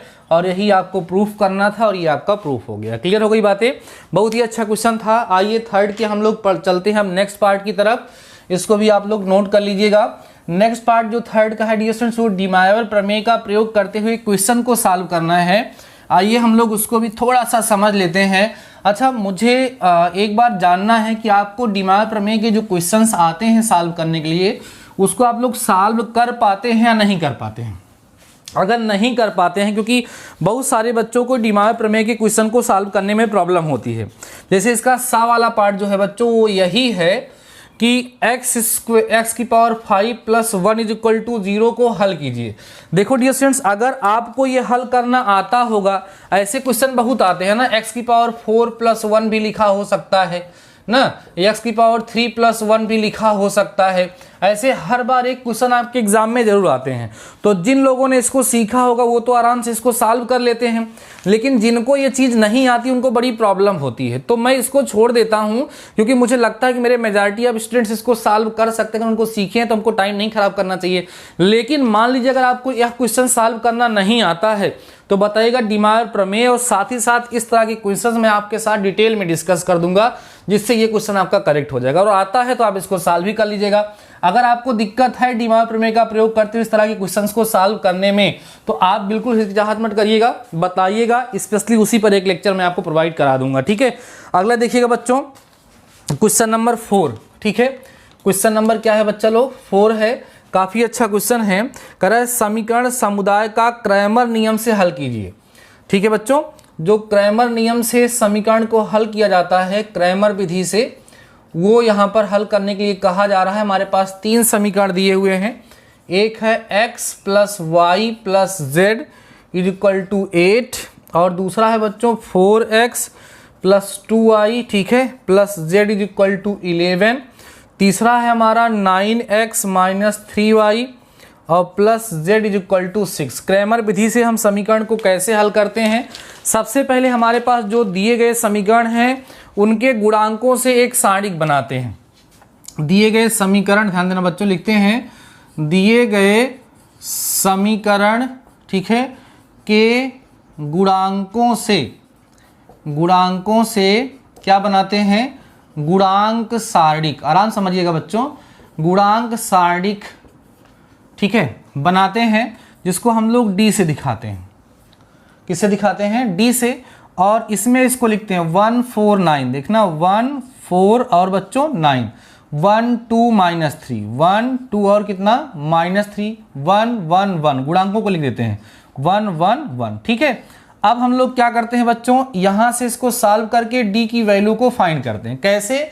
जैसे डिटरमिनेंट की वैल्यू निकाली जाती है, देखना ध्यान से, 1 ये और ये छूटेगा, 2 और प्लस में हो जाएगा 3, फिर लिखेंगे -1, ये और ये छूटेगा तो 4 - 9 हो जाएगा बच्चों यहाँ पर, 4 माइनस 9 और यहाँ +1 होगा तो ये और ये आपका छूटेगा -12, ठीक है, -12 होगा, ठीक है, और माइनस में बच्चों कितना हो जाएगा यहाँ पर 18 हो जाएगा। आराम से समझिएगा, d की वैल्यू मैं फाइंड कर रहा हूँ अभी, तो d इक्वल टू कितना आ जाएगा बच्चों, यहाँ पर देखो यहाँ 5 हो गया और माइनस यहाँ पर प्लस क्या हो गया 5, क्योंकि यहाँ पर -5 आएगा और +5 हो जाएगा, और यहाँ माइनस से बच्चों कितना आएगा 30 आएगा ना, तो d equal to 10 minus 30, finally d equal to आपको यहाँ से -20 मिल जाएगा। d की वैल्यू 0 नहीं आनी चाहिए, आपको पता होगा, तो d की वैल्यू आपको कितनी मिल जाएगी स्टूडेंट्स, 20 मिल जाएगी। अब इसके बाद हम लोग क्या करते हैं, dx निकालते हैं, क्या करते हैं बच्चों, dx निकालते हैं, और क्या निकालते हैं, dy और dz। अब क्या करोगे, देखना ध्यान से, यही बगल में लिखना पड़ेगा, जगह कम पड़ती है नहीं तो। अब बच्चों आप लिखोगे dx कैसे निकलता है, पहला जो आपका ये है, इसके स्थान पे अचर पदों को रखेंगे, माने 8, 11 और 6, और यहाँ क्या रहेगा 1, 2, 3, और बच्चों कितना था यहाँ पर, थोड़ा सा 1, 1, 1 ना, 1, 1 और 1, समझ आ रहा है। अब आप क्या करोगे, इसका प्रसार करके इसका मान निकालोगे, उसके बाद क्या करोगे बच्चों, dy बनाओगे।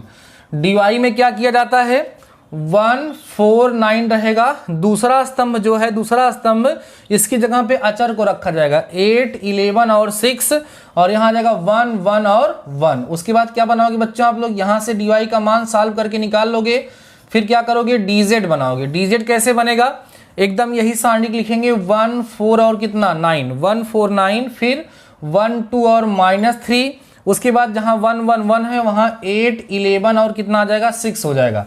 यहाँ से dy निकालोगे और बच्चों यहाँ से सॉल्व करके dz निकाल लोगे, तो आराम से आप लोग dx, dy और dz का जब मान निकाल लोगे तो आपको पता है कि x का निकालने का फार्मूला होता है dx/d, और y का फार्मूला होता है dy/d, और z को निकालने का फार्मूला होता है dz/d। सारी वैल्यू, d की वैल्यू तो मैंने निकाल ही दी है, dx की वैल्यू आप लोग निकालिए फटाफट से, dy की वैल्यू निकालिए और dz की वैल्यू ला करके यहाँ पे पुट कर दीजिए, और x और y की वैल्यू कितनी आएगी ये आप लोग मुझे कमेंट सेक्शन में आकर के बताएंगे कि आपका आंसर कितना आ रहा है, क्योंकि क्वेश्चन आसान है और इस पर हमें टाइम नहीं वेस्ट करना, इसको आप लोग सॉल्व कर सकते हैं, ठीक है। आइए बच्चों हम लोग देखते हैं 4th का सेकेंड पार्ट, जिसमें हमें प्रथम सिद्धांत से cot x का, ध्यान दो बच्चों, प्रथम सिद्धांत से cot x का अवकल गुणांक ज्ञात करना है। डियर स्टूडेंट्स, यहाँ पर मैं आपको cot x का प्रथम सिद्धांत से अवकल गुणांक ज्ञात करके दिखाने तो चल रहा हूँ, लेकिन साथ ही साथ मैं आपसे ये कहना चाहूँगा कि प्रथम सिद्धांत से अवकलन करने के लिए अक्सर एक क्वेश्चन आता है, और वो रहता कौन है, त्रिकोणमितीय फलन ही रहता है। ध्यान दो बच्चों, क्वेश्चन है हमारा 4th का जो बा वाला पार्ट है, इसमें fx इज इक्वल टू हमें क्या दिया है, cot x दिया है, तो हमें f' बच्चों ज्ञात करना है, लेकिन कैसे ज्ञात करना है ये भी ध्यान दे लीजिए, प्रथम सिद्धांत से अर्थात फर्स्ट प्रिंसिपल से हमें इसका अवकल गुणांक ज्ञात करना है। मैं ये कह रहा था डियर स्टूडेंट्स कि जो 6 त्रिकोणमितीय फलन होते हैं, साइन, कॉस, टेन, कॉसेक, सेक, कॉट, सबका प्रथम सिद्धांत से अवकल गुणांक मैंने ज्ञात करके दिखाया है।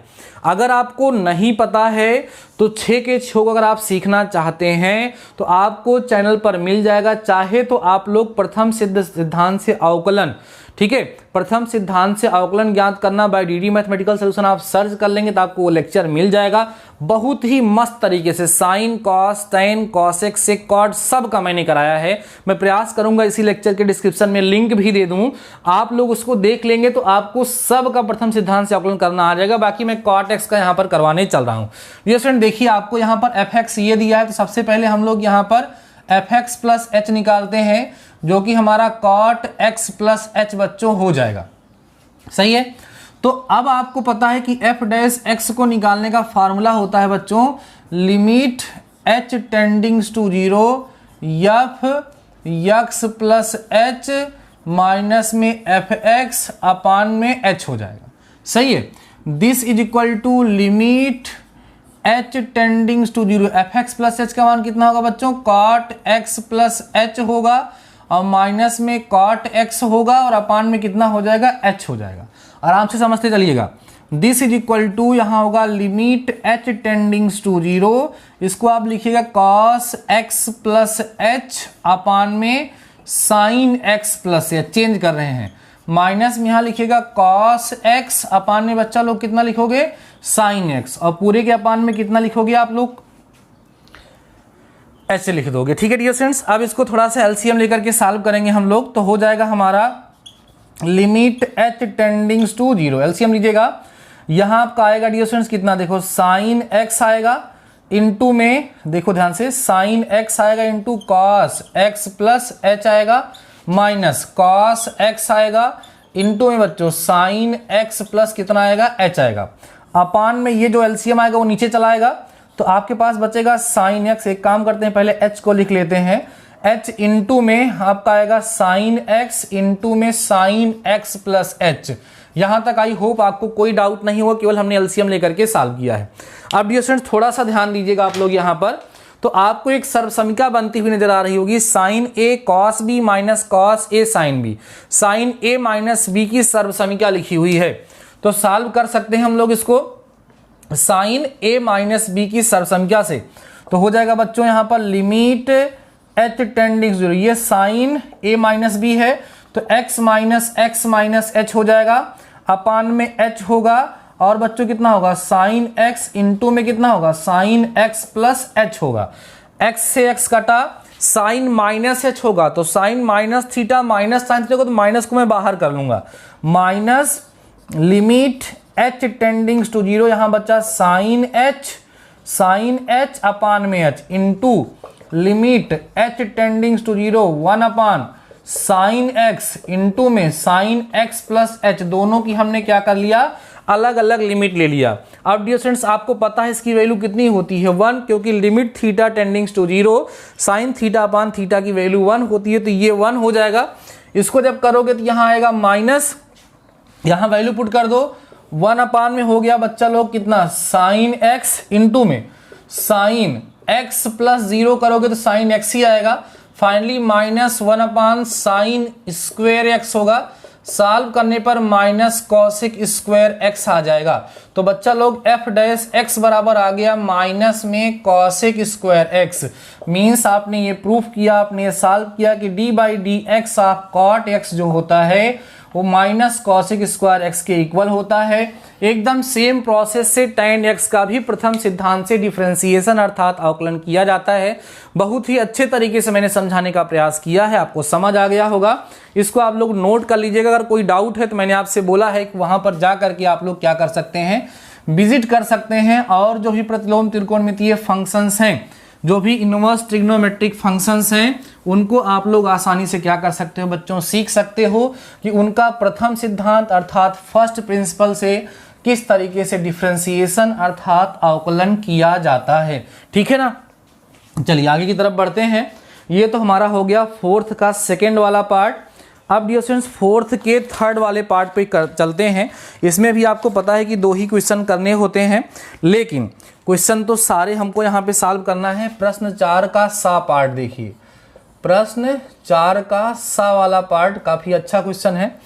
करे बच्चों, यदि ध्यान देना, यदि y is equal to sine inverse x का होल स्क्वायर, तो सिद्ध कीजिए कि, ध्यान दो कह रहे हैं, तो सिद्ध कीजिए कि, क्या सिद्ध कीजिए भाई, सिद्ध करना है कि 1 माइनस एक्स स्क्वायर और d2y upon dx2 minus x dy by dx is equal to 2।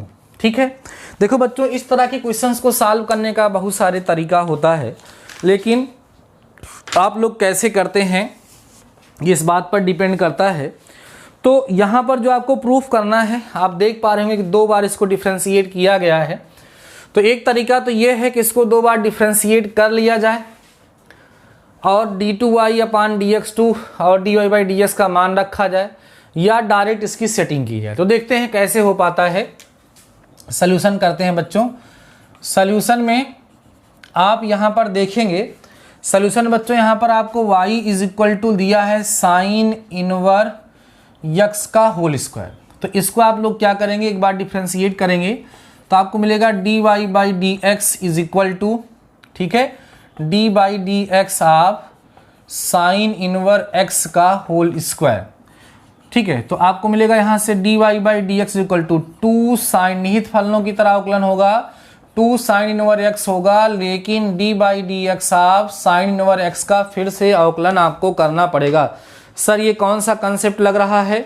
Sir वही जो आप पुराना कंसेप्ट यूज़ करते आ रहे हैं निहित फलनों के अवकलन का, वही कंसेप्ट बच्चों यहाँ पर हम अप्लाई कर रहे हैं। आइए समझते चलिएगा।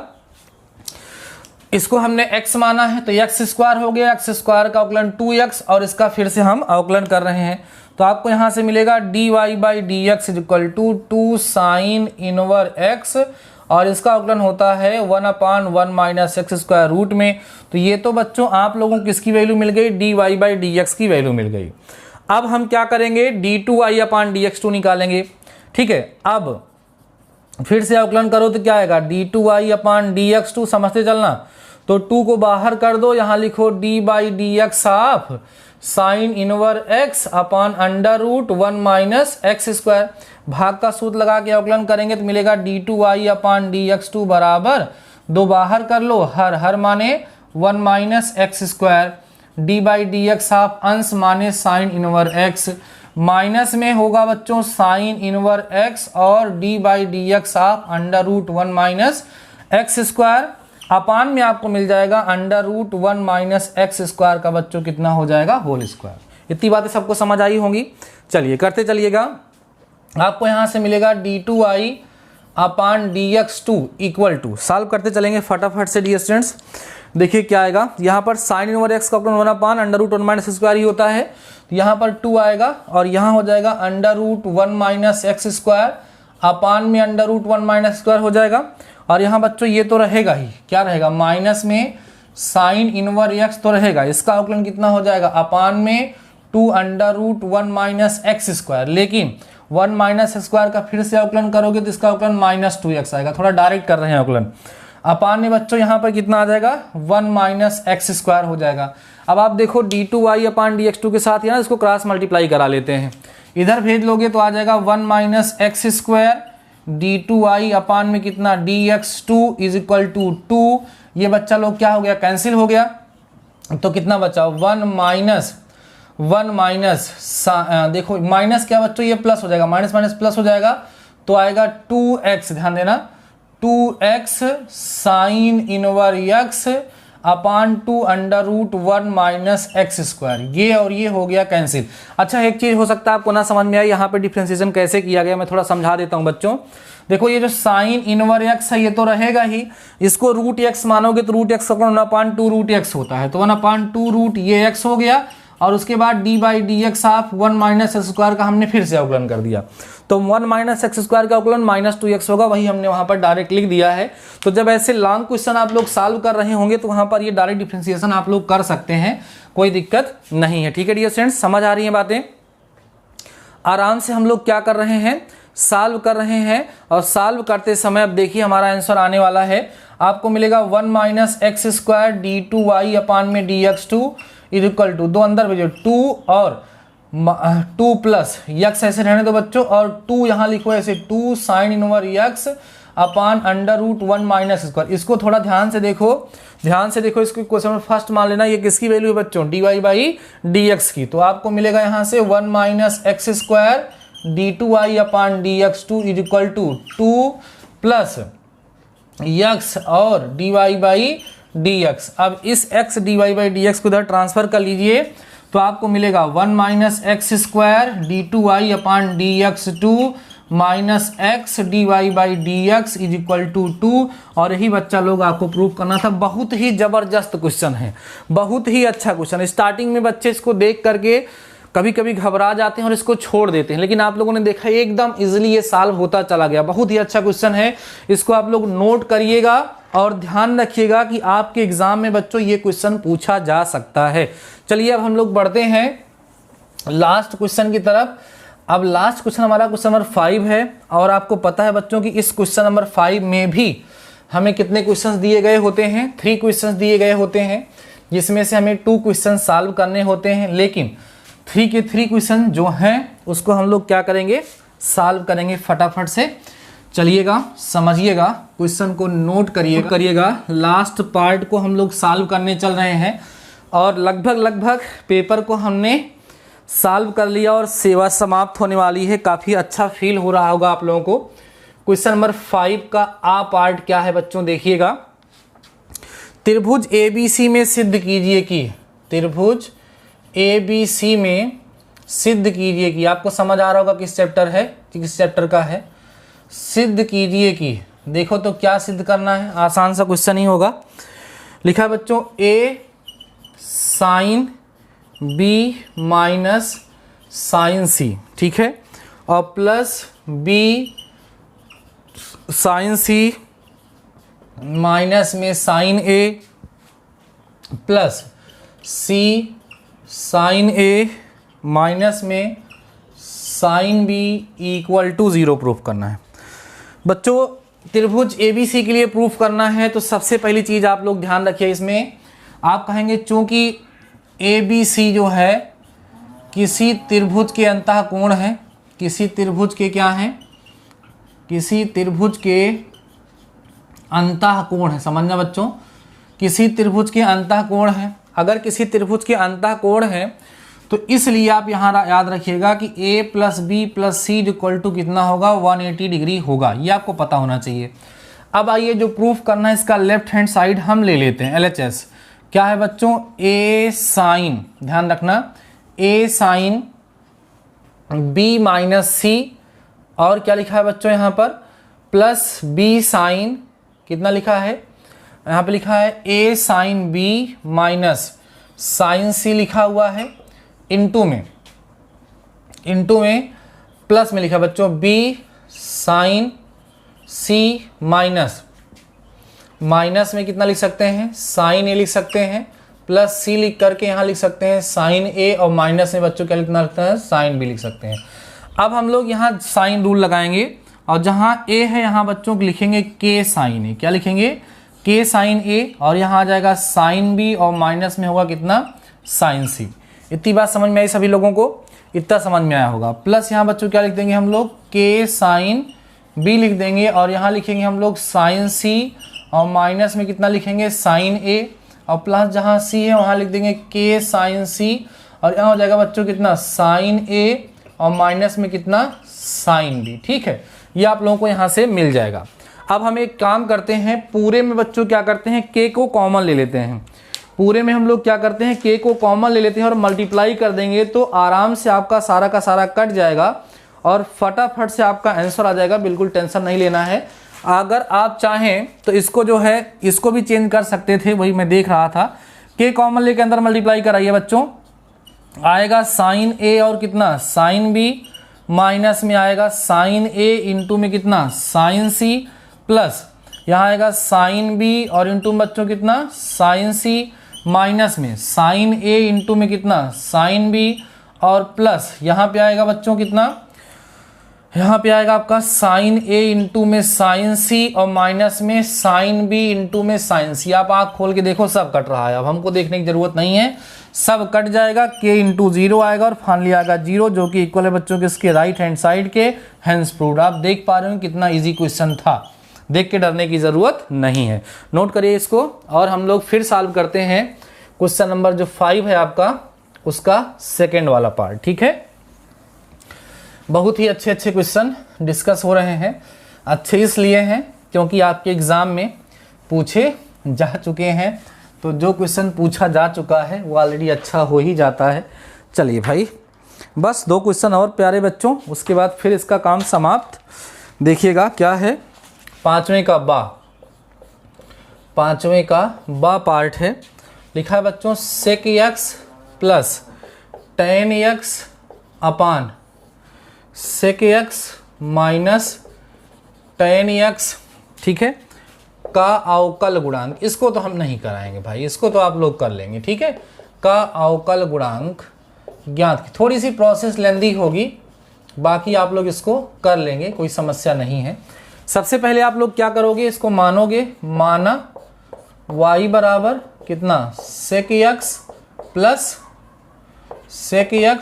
कितना, टेन एक्स अपान में सेक एक्स माइनस में tan x। भाग का सूत्र लगा के अवकलन करेंगे तो dy बाई डी एक्स बराबर हो जाएगा हर माने sec x minus tan x और डी बाई डी एक्स आप सेक एक्स और प्लस कितना tan x minus sec x plus tan x और फिर डी बाई डी एक्स आप sec x minus tan x। ठीक है, और पूरे के अपान में आपका हो जाएगा sec x minus tan x का होल। बस इसी को सिंप्लीफाई कर लीजिए, आपका आंसर आ जाएगा। टाइम नहीं खराब करना है, आपको समझ आ गया होगा। ठीक है, भाग का सूत्र लगा करके अवकलन किया गया है। एक लास्ट क्वेश्चन है बच्चों, दिए गए वक्र के एक दिया गया बिंदु है, उस पर हमें क्या करना है, स्पर्शिका समीकरण ज्ञात करना है। आइए उसी क्वेश्चन को सॉल्व कर लेते हैं और एकदम सफलतापूर्वक आप लोग 2017 का मॉडल पेपर कंप्लीट कर चुके हैं। और इस पेपर को सॉल्व करने के बाद आपको काफ़ी ज़्यादा कॉन्फिडेंस लग रहा होगा। अभी लगभग 1.5 घंटे हुए हैं। 2.5 घंटे के पेपर को हम आपको समझा के सॉल्व कर रहे हैं, तब 1.5 घंटे में लगभग हमने पूरा क्वेश्चन सॉल्व कर दिया। तो डियर स्टूडेंट्स, अगर आपको क्वेश्चन आता रहेगा ना तो आपके लिए 2.5 घंटे पर्याप्त होगा। आराम से 2 घंटे में एकदम पेपर को आप फोड़ के आओगे, कोई दिक्कत नहीं होगी। आइए लास्ट क्वेश्चन देखते हैं बच्चों। इस पेपर का हम लोग देखते हैं कौन सा क्वेश्चन, लास्ट क्वेश्चन 5वें का सा वाला पार्ट। ठीक है, कर है वक्र, क्वेश्चन देखिएगा, वक्र y equal to 2x cube plus 3x square minus 4 के बिंदु 1,1 पर स्पर्श रेखा का समीकरण ज्ञात कीजिए। स्पर्श रेखा का समीकरण ज्ञात करो या ज्ञात कीजिए। स्पर्शी का समीकरण कैसे ज्ञात करते हैं हम लोग पढ़ चुके हैं इसको। आइए थोड़ा सा सॉल्व कर लेते हैं। सॉल्यूशन, सबसे पहला काम, हमें वक्र दिया है y equal to 2x cube plus 3x square minus 4। आपको क्या करना होगा, इसका अवकलन करना होगा। क्या मिलेगा, dy by D x is equal to 2 बाहर d by D x of x cube plus 3 बाहर d by D x of x square minus d by D x of 4। हम ये जानना चाहेंगे कि हमारे ऐसे कितने स्टूडेंट्स हैं जिन्होंने लास्ट तक लेक्चर को देखा है और सारे क्वेश्चन को हमारे साथ सॉल्व किया है, जिससे हमें भी अच्छा लगे। जरूर कमेंट सेक्शन में बताइएगा कि आप लोगों ने लास्ट तक लेक्चर को देखा है कि नहीं। तो dy by D x is equal to 6x square हो जाएगा प्लस बच्चा लोग 6x हो जाएगा, बाकी तो खत्म ही हो जाएगा। अब हमें क्या चाहिए, dy बाई डी एक्स चाहिए, कहाँ पर, 1,1 पर। 6 बाहर ले लेते हैं तो 1 का स्क्वायर प्लस 1 यहाँ पर बचेगा, तो आपको मिलेगा बच्चों यहाँ पर dy by D x on 1,1 is equal to 1 1 2 6 दूना 12। ये आपको यहाँ से क्या मिल जाएगी, इसकी स्लोप मिल जाएगी। अब हम क्या करेंगे बच्चों, स्पर्शी का समीकरण निकाल लेंगे। ठीक है, स्पर्शी का समीकरण निकालने का सूत्र। ठीक है, स्पर्शी का समीकरण क्या होता है सूत्र, y minus y1 is equal to dy by D x on x1 comma y1 और x माइनस x1। तो y माइनस y1 का मतलब 1 होगा, इसका मान बच्चों 12 आया है और x माइनस 1 आएगा। तो y minus 1 equal to 12x और माइनस में 12। ठीक है, 12x माइनस 12। तो y इक्वल टू कर लेते हैं 12x और 12x माइनस 12 प्लस 1, तो y equal to 12x minus में 11। ये जो होगा स्पर्शी का क्या हो जाएगा, समीकरण हो जाएगा। बाकी जिस रूप में चाहें आप लोग उस रूप में इसको लिख सकते हैं, कोई दिक्कत नहीं है। अगर आप इसको व्यापक रूप में लिखना चाहते हैं तो इसको उधर भेज दीजिए, तो हो जाएगा 12x minus y is equal to 11। ये भी आप आंसर के रूप में इसको भी लिख सकते हैं, इसको भी लिख सकते हैं, दोनों सही है, कोई दिक्कत नहीं है। तो डियर स्टूडेंट्स, आज का ये लेक्चर आप लोगों को काफ़ी ज़्यादा पसंद आया होगा। आप लोगों की डिमांड पे हमने एक ही लेक्चर में पूरे पेपर को सॉल्व कराया 2017 में, और लगभग मैंने सारे क्वेश्चन के बाद क्वेश्चन में आपको हिंट दिया, बाकी मैंने 100% क्वेश्चन सॉल्व भी कराए हैं। अगर आपको लगता है कि हमने आप लोगों के लिए मेहनत किया है, आपको लेक्चर अच्छे से प्रोवाइड कराया है, तो आज का ये लेक्चर हर एक उस बच्चे तक पहुंचना चाहिए जो अप्लाइड मैथ फर्स्ट का पेपर देने जा रहा है। प्लीज़ डियर स्टूडेंट्स, सपोर्ट करिए, तभी ज़्यादा मज़ा आता है। तो अगर आपको इसमें आनंद आया होगा तो आप फिर से कमेंट करिएगा, मैं आप लोगों को कोई और भी पेपर सॉल्व करके दिखाऊंगा। ऐसे ही अगर आप 5 पेपर सॉल्व कर लेते हैं अप्लाइड मैथ्स का, तो आपकी जो प्रिपरेशन है वो एकदम नेक्स्ट लेवल की हो जाएगी, मज़ा आ जाएगा डियर स्टूडेंट्स। तो ठीक है डियर स्टूडेंट्स, आज के इस लेक्चर में बस इतना ही। मिलते हैं नेक्स्ट लेक्चर के साथ, तब तक के लिए शानदार रहिए, मस्त रहिए और पढ़ते रहिए। All the best.